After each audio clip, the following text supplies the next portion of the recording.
ओम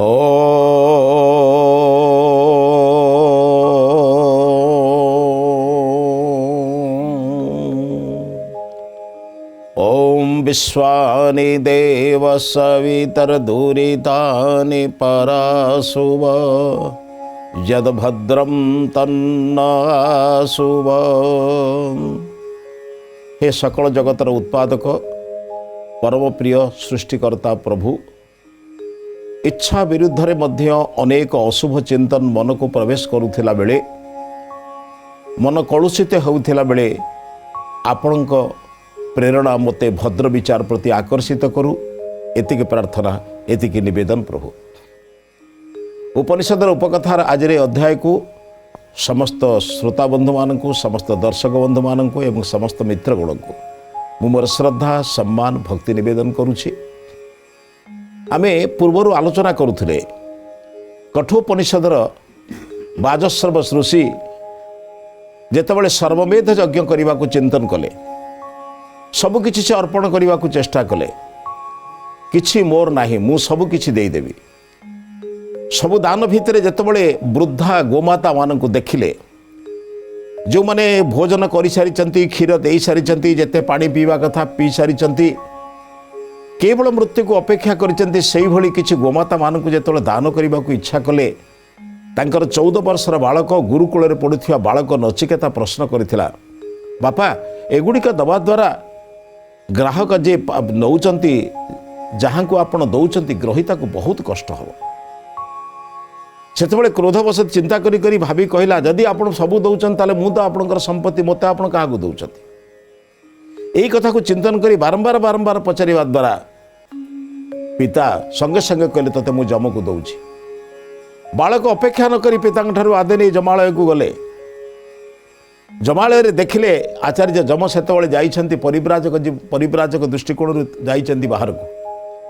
आचार्यंकर सहधर्मिणी बारंबार अनुरोध करने सत्वे मध्य जेहेतु ग्रहिता मते ग्रहण करि नाहंती, ग्रहिता मते स्वीकार करि नाहंती, तेणु मु आपणक गृहरु केबे अन्न ग्रहण करिबि नहीं, जल ग्रहण करिबि नहीं, मते आपण बाध्य करंतु नाही।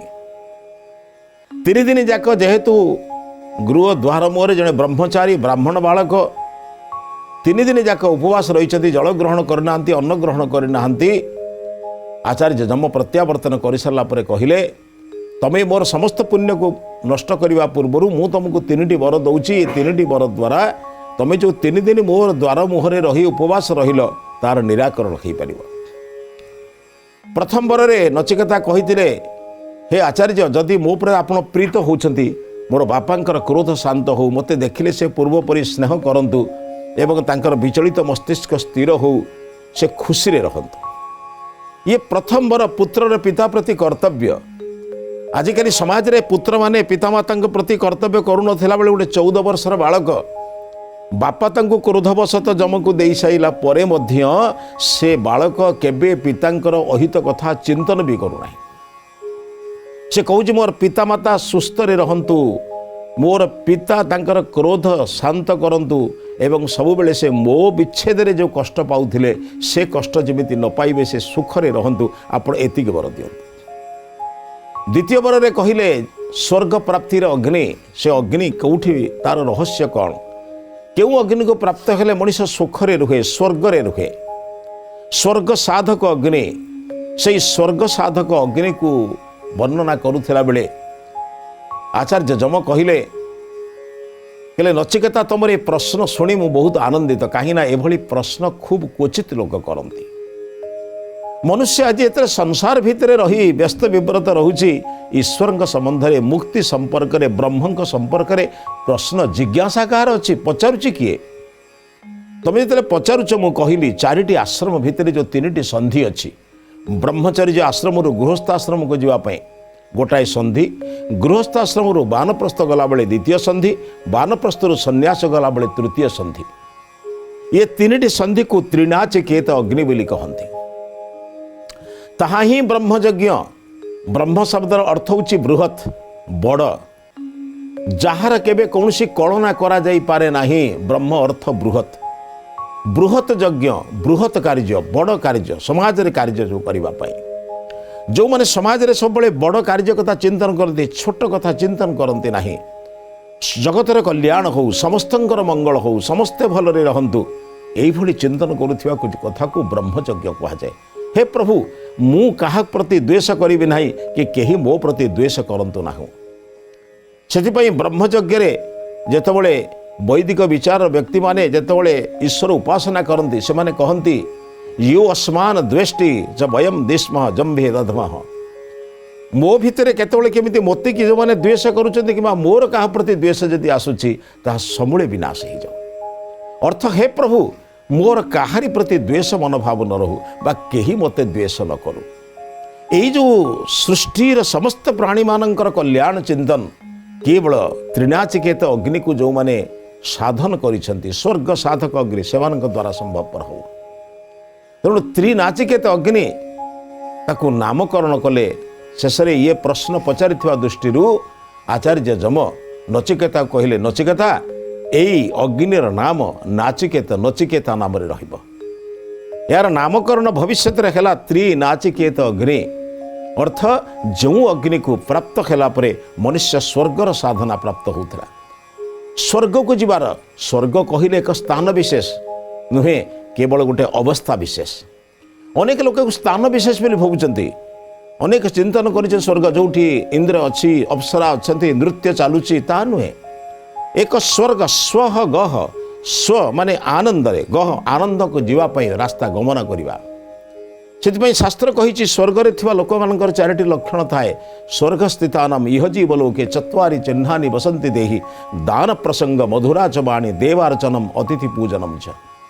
दान प्रसंग दबार मनोवृत्ति से सर्वमेध यज्ञ करुवा बाजश्रव ऋषिंकर पुत्र नचिकेता ही प्रश्न पचारिथिला हे गुरुदेव हे आचार्य मते नाचिकेत अग्नि जो अग्नि संपर्क रहस्य संपर्क रे कहतु। जो अग्नि को जानी सारा परे मनुष्य स्वर्गर सुख को लाभ करिबो कौन सी भौतिक पदार्थ प्रति तार आग्रह रहिबो नाही सेही भली रहस्य मते कहतु। जेतबले जमंक निकट में पहुँची नचिकेता कहूँ आपण से विषय प्रवीण एवं तत्वज्ञ यदि आपण को न पचारि किए कह आपण ही मते दयाकोरी जनातु यार रहस्य। आचार्य जम जनइले नचिकेता तीन चारिटी आश्रम भितर तीन संधि को जितेबाला मनुष्य गोटाए आश्रम रु आरा आश्रम को जाऊँच ब्रह्मचर्य आश्रम रु गृहस्थ आश्रम को जाऊँच से त्यागवाद उपर भोगवाद को प्रवेश कर गोटे हूँ त्याग आश्रम रोला बेले जीवन थिला त्याग सबकिछि त्याग भोग विलास त्याग गुरु जहाँ देवे भोजन करेंगे गुरु दत्त वस्त्र पिंधे गुरुंकर कार्य जहाँ करेंगे एवं आश्रम जहाँ नित्य नैमित्तिक काम ताको पालन करेंगे यह थिला छात्र कर्तव्य त्यागमय जीवन समस्त सम्मिलित जीवन जीवन में केवल स्वतंत्र चिन्ह थिला। पुणी जो भोग को पुणी आसिले पुणी जीवन में गृहस्थ आश्रम को प्रवेश कले से भोगवाद आरंभ है पुणी टिके भोग पत्नी पुत्र कन्या पिता माता समस्त सहित मिलित भाव में जीवन यापन करवा। ये जीवन यापन कला बेले गोटे कथा मन को आसूला ये भोग पुणी मत छाड़ी जावाक पड़ो विपरीत दिगरे त्याग दक्षिण दिगरे त्याग ता मझिरे मु अर्थ बामरे त्याग डाहण त्याग मझिरे अच्छे से भोग करुला केमिति। ब्रह्मचर्य आश्रम त्यागर संस्कार पुणी बानप्रस्थ आश्रम को जीव ये जो भविष्यतर चिंता तारी मध्य भोग करुले भी तेन तेन भुंजिता त्यागपूर्वक भोग करुला। यही रहस्य को जानापी नचिकेता पचारे कि आचार्य मते आपण ये रहस्य कही मु ये प्रश्न अन्य क्या पचारे मत के उत्तर दे न था जेहेतु आपण तद्विद आपण एक क्षेत्र में केवल यही उत्तर देवाई ही आपण ही योग्य कारण आपण बिना मु जहाँ को पचारि से तो ये रहस्य जानी ना से अन्य मैंने केमिति कहिबे। आपण जेहेतु मृत्युर आचार्य मृत्यु विषय आप गवेषणा कर मृत्यु विजय आप मृत्यु विषय आप जानी आपण व्यतीत अन्य मान ये उत्तर आशा करते हुए तो भिन्न उत्तर पाई था। आपण मते जिते उत्तर संबंध में कहते तेणु आपण उत्तर शुणी मु संतोष लाभ करुच्ची एवं जीवन में चेष्टा करी से त्रिनाचिकेत अग्नि तीन अग्नि को मु ज्ञात हेबी जानिबी एवं तीन अग्नि को जानिबा परे जीवन को आउरी आग को नवाई आपण आशीर्वाद पाइबापी मु चेष्टा करी। यही अग्नि रहस्य आपण मते जणई थिबारु एवं मोर समस्त शंका समाधान करिथिबारु आपण को प्रणिपात जणुछि। आचार्य जम कहले त्रिनाचिकेत त्रयमे तद विदित्वा यही त्रिनाचिकेत अग्नि को त्रयमे तद विदित्वा तीन कथा को जानी सारला परे जयेवं विद्वान चिनुते नाचिकेतम जे को जयव विद्वान जे को जाने हे नचिकेता जे ये रहस्य को जाने समृत्यु पाशात पुरतः प्रणोद्य से मृत्यु रूपक पाशरु मुक्त होई शोकादिगो मोदते स्वर्गलोके से कहले शोकादिगो शोक को अतिक्रमण करी मोदते स्वर्गलोके स्वर्गलोक से आनंद को प्राप्त हुए कहले नचिकेता तमें केवल गोटे व्यक्ति जे कि मते प्रश्न पचारिल मु तुमको मोदातीत शोकर स्वर्गरे रही मोद आनंद प्राप्त हो स्वर्गलोकरे रहे मनुष्य जिते स्वर्गलोकरे रहे सेतबले से ता मनरे कौन सी द्वंद्व अनुताप पश्चाताप पड़ा भली कार्य से करने को आग्रसर हुए ना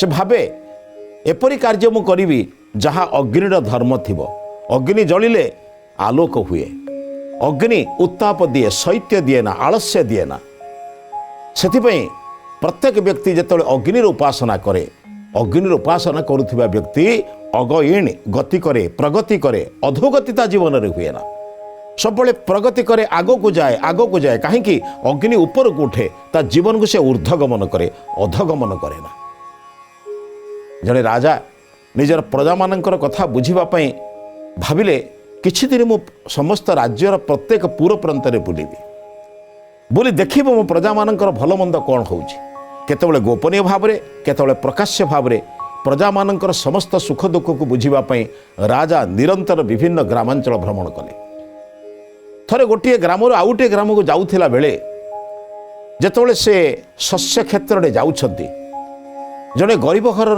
कन्याटीए प्रजार कन्याटीए कोपरू पानी आनिबापाई से निजे पाखरे धरिछि कलसी हाथ तार काखरे धरी से जाउछि जल आनिबापाई झरणा राजा वयस्क लोक राजा होचंती बयस अपराह्न पहुँचले अर्थ 50 वर्षर पर वानप्रस्थ जीवन को जीवाई प्रस्तुत होथिबा राजा जेतेबेले से कन्याटीर रूप को देखिले टिके मोहित हेले भाविले विवाह करी आउ जने रानी भाव में ताकू रखीदेले मोर मनर कामना पूर्ण हुआ भावुंट एने मन पड़गला मन पड़े भाविले गुरुदेव मते कहिसंती प्रजार कन्या ही तुमर कन्या सहित समान पुणी राजा तमे होच संपूर्ण राज्यर पिता सदृश कारण राजा को रक्षक कहुए पालक कहुए कन्याटी को जमी पितामाता पालन करुँच समग्र राज्य को निजे राजा पालन करुँच तेणु राज्यर समस्त पुत्र कन्या माने राजांकर पुत्र कन्या पड़े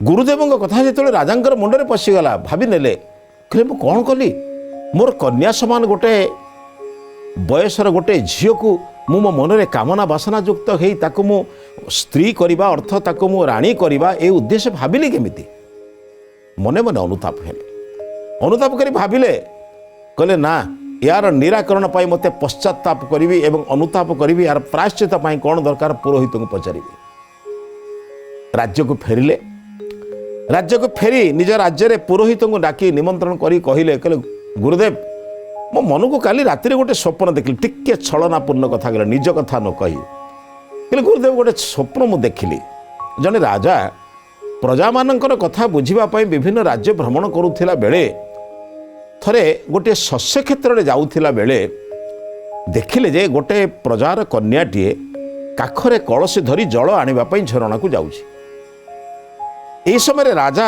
से जो कन्याटी को देखिला परे एते कामग्रस्त हो गले जे भाविले मु राज्य को जाई तार पिता को खबर दे तार कन्या को विवाह करी मो राज्य बाटे मुझे राणी करी रखिबी जड़े राजा भाव में प्रजार कन्या जे झील बयस सहित झील सहित समान ताकू एभली काम बासना नवा द्वारा जो पाप है पापर प्रायश्चित कौन जे पुरोहित राजपुरोहित आचार्य एमाने तो जानी ना राजा एक कथा निजे करिसेंती बोली से संगे संगे कहीदेले एभली पापर प्रायश्चित होची अग्नि रे निज को झास दवा राजा कौन कले ठीक अच्छे आपणकर जो कथा को मु आदेश को मु स्वीकार कली मु चेष्टा करी यही पाप जो हम मुझे प्रायश्चित करी कि निजे तो राजा कम कर तार प्रायश्चित करने आउ कौटिक जी कारण राजा से कले मोदते स्वर्ग लोके ଯେତେବେଳେ ସମସ୍ତ ଶୋକ ଏ ଅଗ୍ନିର ରହସ୍ୟକୁ ମଣିଷ ଜାଣିନେବ ସେ ମୋଦତେ ସ୍ୱର୍ଗଲୋକେ, ସ୍ୱର୍ଗଲୋକରେ କେବଳ ଆନନ୍ଦ ପାଇବ, ତା ଜୀବନରେ ଦୁଃଖ କେବେ ଆସିବ ନାହିଁ। କିନ୍ତୁ ଅଗ୍ନିର ରହସ୍ୟକୁ ଜାଣିବା ଲୋକ ତ ଦରକାର। କାହିଁ ସେ ସାଧନା ବର୍ତ୍ତମାନ ଲୋକେ ତ ବର୍ତ୍ତମାନ ବିନା ପରିଶ୍ରମରେ ସଫଳତା ପାଇବା ପାଇଁ ଚେଷ୍ଟା କରୁଛନ୍ତି। ପରୀକ୍ଷାରେ ପାଠ ନ ପଢ଼ି ଯଦି କେହି ପାସ୍ କରିଦିଏ ତାହେଲେ ସେ ବଡ଼ ପଣ୍ଡିତ। ଯଦି କେହି ପଣ୍ଡିତ ତୁମକୁ କହେ ପରିଶ୍ରମ କରି ପରୀକ୍ଷାରେ ପାସ୍ କର, ତାହେଲେ ସେ କିଛି ଜାଣିନେ। ଏ ବଡ଼ ବିଚିତ୍ର ଚିନ୍ତନ ବର୍ତ୍ତମାନ ଲୋକଙ୍କର। କର୍ମ ନ କରି ପରିଶ୍ରମ ନ କରି ସଫଳତା ପାଇବାକୁ ଯେଉଁ ମଣିଷ ଆଶା କରେ ସେ ଜୀବନରେ କେବଳ ଠକିଯାଏ। ପ୍ରଚୁର କର୍ମ କର, ସେ ହିଁ ମୋଦତେ ସ୍ୱର୍ଗଲୋକେ, ତାହା ହିଁ ତୁମକୁ ସ୍ୱର୍ଗଲୋକରେ ସୁଖ ପ୍ରଦାନ କରିବ। ରାଜା ତା ପରଦିନ ଗୋଟିଏ ଉଦ୍ୟାନ ମଧ୍ୟରେ ଯେଉଁଠି ଟିକେ ରିକ୍ତ ସ୍ଥାନ ଥିଲା, ଶୂନ୍ୟ ସ୍ଥାନ ଥିଲା, ସେଇଠି ନିଜେ ଅଗ୍ନି ପ୍ରଜ୍ୱାଳନ କଲେ ଏବଂ ସମସ୍ତ ଘୋଷଣା କରିଦେଲେ, ମୁଁ ଅଗ୍ନି ଭିତରେ ପ୍ରବେଶ କରି ମୋର ପ୍ରାୟଶ୍ଚିତ କରିବି। ସମସ୍ତେ ଶୁଣି ଆଶ୍ଚର୍ଯ୍ୟ, ରାଜା କାହିଁକି ଅଗ୍ନି ଭିତରୁ ପ୍ରବେଶ କରିବେ? ସେଠୁ କଥା ସରିଲା ଯେ ପୁରୋହିତ କହିଛନ୍ତି ଏଇ ଯେଉଁ ପାପ ହେଇଛି ପାପର ପ୍ରାୟଶ୍ଚିତ ପାଇଁ ରାଜା ଯିବେ। ବର୍ତ୍ତମାନ ସମସ୍ତେ ଚିନ୍ତନ କଲେ, ଆମ ଦେଶର ରାଜା ଅତ୍ୟନ୍ତ ସୁନ୍ଦର ରାଜା ଏବଂ ପ୍ରଜାବତ୍ସଳ ରାଜା, ସେ ଯଦି ଅଗ୍ନିରେ ଦାହ ହୋଇଯିବ ଆମକୁ ସୁନ୍ଦର ଶାସନ କରିବ କିଏ? ସେ ଭାବିଲେ ସମସ୍ତେ ଏଇ ପୁରୋହିତ ଏ କଥା କହିଛନ୍ତି। ତେଣୁ ପୁରୋହିତକୁ ଆମେ କହିବୁ ଯେ ସେ ତାଙ୍କର ଯେଉଁ ବିଧାନ କରିଛନ୍ତି ବିଧାନକୁ ବଦଳେଇ ଦିଅନ୍ତୁ। ପୁରୋହିତକୁ ସମସ୍ତ ଲୋକମାନେ ଅନୁରୋଧ କଲେ, ଆପଣ ମହାରାଜଙ୍କୁ କେମିତି ଏଭଳି ଦଣ୍ଡ ଆଦେଶ ଦେଲେ, ଅଗ୍ନିରେ ଝାସ ଦେଲେ ଆମକୁ ପ୍ରଜାମାନଙ୍କୁ ପାଳନ କରିବ କିଏ? ବର୍ତ୍ତମାନ ତାଙ୍କର ପୁତ୍ର ହେଉଛନ୍ତି ଅଳ୍ପ ସ୍ୱଳ୍ପ ବୟସରେ, ସେ ବର୍ତ୍ତମାନ ରାଜା ହେବାର ଯୋଗ୍ୟ ନୁହେଁ, ସେ ଆମକୁ କେମିତି ଶାସନ କରିବେ? ବର୍ତ୍ତମାନ ଯଦି ମନ୍ତ୍ରୀ ଦାୟିତ୍ୱ ନେଇ ଶାସନ କରନ୍ତି, ମନ୍ତ୍ରୀମାନେ ଆମକୁ ଠିକ୍ ଶାସନ କରିବେ, ଆମେ ରାଜାଙ୍କ ଭଳି ଶାସନ ପାଇବୁନୁ, ଆପଣ ଆଦେଶ ବଦଳାନ୍ତୁ। ପୁରୋହିତ କହିଲେ ତାହା ସମ୍ଭବପର ନୁହେଁ, ଯାହା ଶାସ୍ତ୍ରର ବିଧାନ ଅଛି ମୁଁ ଲେଖିଛି। ନିଜର କନ୍ୟାକୁ କାମ ଭାବନାରେ ଯେ ଚିନ୍ତନ କରେ ସେ ହିଁ ଅଗ୍ନିରେ ଝାସ ଦେବା ଉଚିତ, ଏକଥା ଶାସ୍ତ୍ରୀୟ ଦୃଷ୍ଟିକୋଣରୁ ମୁଁ କହିଛି। ଅର୍ଥ ସିଏ ତ ଜାଣିନାହାନ୍ତି ରାଜାଙ୍କର କଥା, କିନ୍ତୁ ପାଠ ତ କହିଦେଇଛି। ରାଜା ନିଆଁ ଜାଳିଲେ, ଜାଳି ଯେତେବେଳେ ପ୍ରବେଶ କରିବାକୁ ଯାଉଛନ୍ତି ସେତେବେଳେ ସ୍ୱୟଂ ରାଜପୁରୋହିତ ଯାଇ, ରାଜଗୁରୁ ଯାଇ, ଗୋଟେ ପଟରେ ପୁରୋହିତ ଗୋଟେ ପଟରେ ରାଜଗୁରୁ ତାଙ୍କୁ ଧରିନେଲେ। କହିଲେ ମହାରାଜ ଆପଣ ଆଉ ଅଗ୍ନିକୁ ପ୍ରବେଶ କରିବା ଦରକାର ନାହିଁ, ଆପଣଙ୍କର ଯେଉଁ ପାପ ତାର ପ୍ରାୟଶ୍ଚିତ ହେଇସାରିଲାଣି। କହିଲେ କେମିତି? ନା ମୁଁ ବା ପ୍ରବେଶ କରିବା କଥା। କହିଲେ ଦେଖନ୍ତୁ ଆପଣ ତ ଶରୀରରେ ପାପ କରିନାହାନ୍ତି, ଆପଣ ପ୍ରଜାର କନ୍ୟାକୁ ନିଜେ ଆଣି ତାକୁ ଭୋଗ କରିଛନ୍ତି କି? ନା ନା, କେବଳ ମନରେ ଆପଣ ଚିନ୍ତନ କରିଛନ୍ତି। ବର୍ତ୍ତମାନ ମନରେ ଆପଣ ନିଷ୍ପତ୍ତି କଲେଣି ଯେ ଅଗ୍ନି ଭିତରେ ମୁଁ ଝାସ ଦେବି। ତେଣୁ ଶରୀର ଯେହେତୁ ପାପ କରି ନାହିଁ, ଶରୀରକୁ ଆପଣ ଦାହ କରିବାର କେଉଁ ଅଧିକାର ପାଇଲେ? ଆପଣ କାହିଁ ଆପଣ ଦାହ କରିବେ? ଆମେ କେବଳ ଆପଣଙ୍କୁ ପରୀକ୍ଷା କରିବା ଉଦ୍ଦେଶ୍ୟରେ, ଆପଣଙ୍କର ମନରେ ପ୍ରାୟଶ୍ଚିତ ଭାବନା ଆଣିବା ଉଦ୍ଦେଶ୍ୟରେ ଏଭଳି ଏକ ଚିନ୍ତନ କରିଥିଲୁ। ଆମେ ଜାଣିଛୁ ଆପଣ ହେଉଛନ୍ତି ପ୍ରକୃତ ନ୍ୟାୟ ପ୍ରଦାତା ରାଜା। ଆପଣ ଅନ୍ୟମାନଙ୍କୁ ଯେଉଁ କଥା ନ୍ୟାୟ ଦିଅନ୍ତି ନିଜ ଉପରେ ନ୍ୟାୟ କରିବେ ଏ ବିଶ୍ୱାସ ଆମର ଅଛି। ଆପଣ ଆଉ ଯଜ୍ଞ କୁଣ୍ଡରେ ବା ଅଗ୍ନି କୁଣ୍ଡରେ ପ୍ରବେଶ କରିବାର ଆବଶ୍ୟକତା ନାହିଁ। ଆପଣ ବର୍ତ୍ତମାନ ଗୋଟିଏ କାମ କରନ୍ତୁ, ମନରେ କେବଳ ପ୍ରଭୁଙ୍କୁ ପ୍ରାର୍ଥନା କରନ୍ତୁ, ପ୍ରଭୁ ଏଭଳି ଚିନ୍ତନ କରିବା ଦ୍ୱାରା ମୋ ମନକୁ ଯେଉଁ ପାପ କଳୁଷିତ ହୋଇଛି ସେ ପାପ ଜିନିଷ ଗୁଡ଼ିକ ମୋ ଠାରୁ ଦୂରେଇ ଯାଉ। ବନ୍ଧୁ ସେ ହିଁ ଶୋକାତୀତ ହୋଇଯାଏ। ଜୀବନରେ ଦୁଃଖ କେବେ ଆସେନି, ଶୋକକୁ ଅତିକ୍ରମଣ କରିଯାଏ। ଯିଏ ନ୍ୟାୟ ଅନ୍ୟାୟକୁ ବୁଝେ ଏବଂ ଅନ୍ୟାୟ ହେଲେ ପଶ୍ଚାତାପ କରେ, ନ୍ୟାୟ ହେଲେ ଉତ୍ସାହିତ ହୁଏ। ଯାହା ଶାସ୍ତ୍ରର ନିୟମ, ଯାହା ବେଦ ବେଦାନ୍ତ ଶାସ୍ତ୍ରମାନଙ୍କର ନିୟମ ଲେଖା ହେଇଛି ରାଜା ତାହା ଜାଣିଛନ୍ତି। ରାଜା ଚାହିଁଥିଲେ ନିଜର କନ୍ୟା ସମ ନିଜର ଯେଉଁ ପ୍ରଜାର କନ୍ୟାଟିକୁ ହୁଏତ ନିଜର ପତ୍ନୀ କରିପାରିଥାନ୍ତେ। କ୍ଷମତା ଥିବା ସତ୍ତ୍ୱେ ବି, ନିଜ ପାଖରେ ଶକ୍ତି ସାମର୍ଥ୍ୟ ଥିଲେ ବି ନ୍ୟାୟକୁ ରକ୍ଷା କରିବା ପାଇଁ ଯେଉଁ ରାଜା ଚେଷ୍ଟା କରେ ସେ ହିଁ ଶୋକରୁ ଅତିକ୍ରମଣ କରେ। ସେ ହିଁ ମୋଦତେ ସ୍ୱର୍ଗଲୋକେ, ତାହା ପାଇଁ ହିଁ ସ୍ୱର୍ଗଲୋକ ଅଛି। ଅର୍ଥ ସ୍ୱର୍ଗ ମାନେ ସୁଖରେ ଗମନ କରିବା, ଜୀବନ ସାରା କେବଳ ସୁଖ ପ୍ରାପ୍ତି ହେବାର ମାର୍ଗ ପ୍ରଶସ୍ତ ଅଛି। ଯେଉଁମାନେ ନିଜ ପାଇଁ ନିୟମ ବଦଳାନ୍ତି, ଅନ୍ୟକୁ ନିୟମ କହନ୍ତି, ସମାଜରେ ଏମିତି ଅନେକ ଲୋକ ଦେଖନ୍ତୁ। ଯେତେବେଳେ ସମାଜରେ ଅନ୍ୟମାନଙ୍କ ପାଇଁ ନ୍ୟାୟ ଦେଉଥିବେ କିନ୍ତୁ ନିଜେ କଲେ ସ୍ୱାର୍ଥୀ ହେଇଯାଆନ୍ତି। ପର ପୁଅ ଭୁଲ କଲେ ଦଣ୍ଡ ଦେବ, ନିଜର ପୁଅ ଭୁଲ କଲେ କ୍ଷମା କରିଦିଅ। এইভଳି ସ୍ୱାର୍ଥୀ ନ୍ୟାୟକୁ ପଦଦଳିତ କରୁଥିବା ବ୍ୟକ୍ତିମାନେ କେବେ ଜୀବନରେ ସୁଖ ପ୍ରାପ୍ତ ହୁଅନ୍ତିନି। ସେ କହିଲେ ସେଇମାନେ ହିଁ ଶୋକାତୀତ। କେଉଁମାନେ? ଯେଉଁମାନେ ନ୍ୟାୟକୁ ରକ୍ଷା କରନ୍ତି, ସତ୍ୟକୁ ରକ୍ଷା କରନ୍ତି, ଧର୍ମକୁ ରକ୍ଷା କରନ୍ତି। ରାଜା ଧର୍ମକୁ ରକ୍ଷା କଲେ, ଚିନ୍ତନ କଲେନି जो मनरे मु पाप करिछि पाप पाई मते वर्तमान अग्नि भितर प्रवेश करिया पड़िबो। पुरोहित महाशय एवं राजपुरोहित बा राजगुरु एक सुंदर चिंतन दे सिना कहिले आपणक शरीर तो पाप करने मन पाप करिछि। मन सत्येन शुद्ध्यति मनुस्मृति लिखाला अधिभि गात्राणी शुद्ध्यंती मन सत्येन शुद्ध्यति मन सत्य द्वारा शुद्ध हुए। आपण बर्तमान सत्य कौन जानीगले असत्य को परित्याग करिवार संकल्प नेले तेणु आपण बर्तमान आउ से भली प्रायश्चितर आवश्यकता नाही। बंधु जीवन में केबे आसिले केबे मध्य यदि समय आसिले आपण गोटे कथा चिंतन करेंगे न्याय को सर्वदा समर्थन करंतु। जहाँ ही नाचिकेता कला मो बापा मते जमा को पाखु पठेले मु अपेक्षा करिवार नाही। मु तो बापा को बुझे दी पारि थांती बापा मु 14 वर्षर बालक मते आपण जमालय को पठुचंदी मु छोट पिलाटा कोन करिवि। किंतु पिला सेति बेले पर सत्य को धारण कला ना बापा सत्य करिसंती मु भी सत्य को पालन करिवि। आम समाज रे जो माने सत्य को पालन करिसंती भगवान तांको पछरे आशीर्वाद देइचंती। जो माने असत्यर स्वीकार करिसंती भगवान तांको क्षणिक सुख देले भी केबे चिरंतन सुख दियंती नाही। तेणु आचार्य जमक निकटर त्रिनाचिकेत अग्निर नामकरण निजर नामकरण अनुसार करनेले कम कथा नुहे आज्ञा। सृष्टिर प्रत्येक रहस्य जगह लिखा अग्निर रहस्य मान पाखे त्रिनाचिकेत अग्नि। एक जानिला परे से कहले जो माने शोकातिक जो माने जीवन में दुखर अतिक्रमण कर ऊपर को जाइछंती राजा जमिति कले मनरे जो मानकर किसी चिंतन अच्छी से माने जेतेबेले एई भली पाप चिंतन को अन्याय चिंतन को असार चिंतन को बाहर कर दे न्याय सत्य सारर चिंतन करिवे सेतेबेले निश्चित ए माने शोकातिक हेबे एवं मोदते स्वर्गलोके स्वर्ग स्वर्गीय सुख को सबुबेले पाइबे एवं आनंद रहिबे। आसंतु बंधुगण एई भली विचार नै जीवन में सुख प्राप्ति हुंतु जीवन में दुख को केबे निमंत्रण करंतु नहीं। ए विचार सहित आज अध्याय को समाप्त करुछि। ए अध्याय को समाप्त करने पूर्व आज हितवाणी संपर्क में चिंतन करवा। जो माने सत्यर मार्ग न्यायर मार्ग अनुसरण करती प्रभु सेमानंकु सर्वदा आशीर्वाद दवापाई प्रार्थना को अपेक्षा करती नहीं। आपण सत्य मार्ग में चलतु ईश्वर का आशीर्वाद स्वतः पाइबे। ए विचार सहित आज अध्याय को समाप्त करुछि। समस्त को नमस्ते।